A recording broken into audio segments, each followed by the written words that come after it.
할렐루야, 예수님의 사랑으로 성도 여러분을 사랑합니다. 일본의 강압적인 통치로 고통당하던 일제강점기 시절, 3.1운동 이후 나라의 독립은 점점 멀어져 간다고 생각하던 암울한 시절, 의열단이 있었습니다.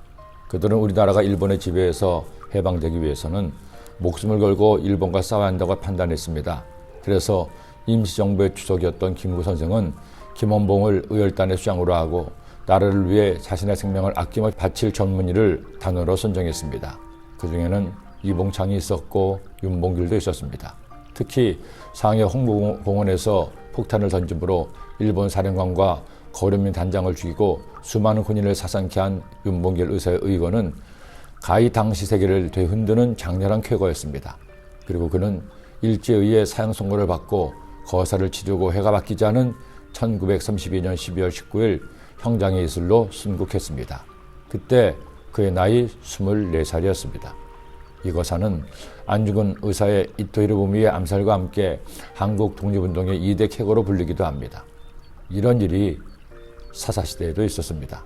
이스라엘 민족이 하나님을 떠나 우상을 숭배하자 하나님께서는 메소포타미아 왕 구산 리사다임의 지배를 받게 했습니다. 8년 동안 핍박을 받던 이스라엘이 하나님께 기도하자 하나님은 첫사사 온젤을 부르셔서 그로 구산 리사다임을 이기게 하셨습니다. 그리고 온젤이 사사로 지낸 40년간 그 땅에 평화를 주셨습니다.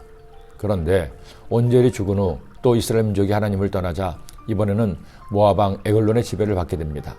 이스라엘 자손이 또 야훼의 목전에 악을 행하니라. 이스라엘 자손이 야훼의 목전에 악을 행함으로 야훼께서 모압 왕 에글론을 강성하게 하사 그들을 대적하게 하시매 에글론이 암몬과 아말렉 자손들을 모아 가지고 와서 이스라엘을 쳐서 종려나무 성읍을 점령한지라. 이에 이스라엘 자손이 모압 왕 에글론을 18해 동안 섬기니라. 말이 18년이죠. 18년 동안 압제를 받던 이스라엘은 다시 하나님께 회개하며 그들을 구해달라고 탄원을 합니다. 하나님은 또다시 한 사사를 세우셨는데 그는 특이하게 왼손잡이였습니다. 바로 베냐민 지파의 에훗이었죠. 사실 당시 왼손잡이는 사람들에게 환영받지는 못했습니다. 정상이 아니라고 생각했기 때문입니다. 하지만 하나님은 오히려 그의 약점을 그의 강점으로 바꾸셨습니다. 에훗은 모압 왕 에글론에게 공물을 바치면서 오른쪽 허벅지 옷 속에 칼을 숨겼습니다. 당신은 대부분 오른손잡이였기에 왼쪽을 살피지 오른쪽은 살피지 않았습니다.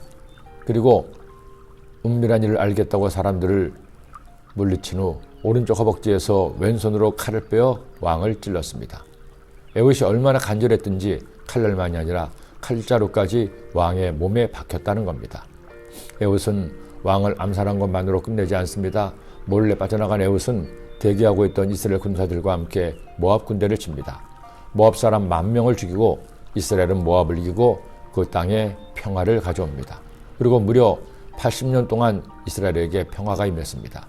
한 사람의 용기가 80년의 평화를 가져온 것이죠. 에훗이 어떻게 이런 일을 감행할 수 있었을까요?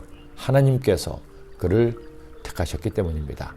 왼손잡일지라도 그를 택하신 하나님, 그리고 하나님께서 부르실 때 부르심에 응한 에훗의 순종과 자신의 약점을 오히려 강점으로 바꾸고 목숨을 걸고 적의 한복판에 들어가 왕을 죽인 그의 용기가 있었기에 가능한 일이었습니다. 물론 그렇다고 은혜 시대인 지금 손에 칼을 들고 누군가를 죽이라는 것은 아닙니다. 하지만 그리스도인은 이런 에훗의 순종과 용기를 가져야 합니다. 하나님이 부르신데도 주저하고 의심하고 따르지 않는다면 우리는 하나님께 쓰임받는 용사가 될 수 없습니다. 자신이 부족하다고 생각합니까? 사실은 나의 부족함이 나의 강점이 됩니다. 내가 부족함을 아는 사람은 하나님을 의지하기 때문이죠. 바울의 이 고백으로 말씀을 맺고자 합니다. 기억하십시오. 나의 약함이 곧 강함입니다.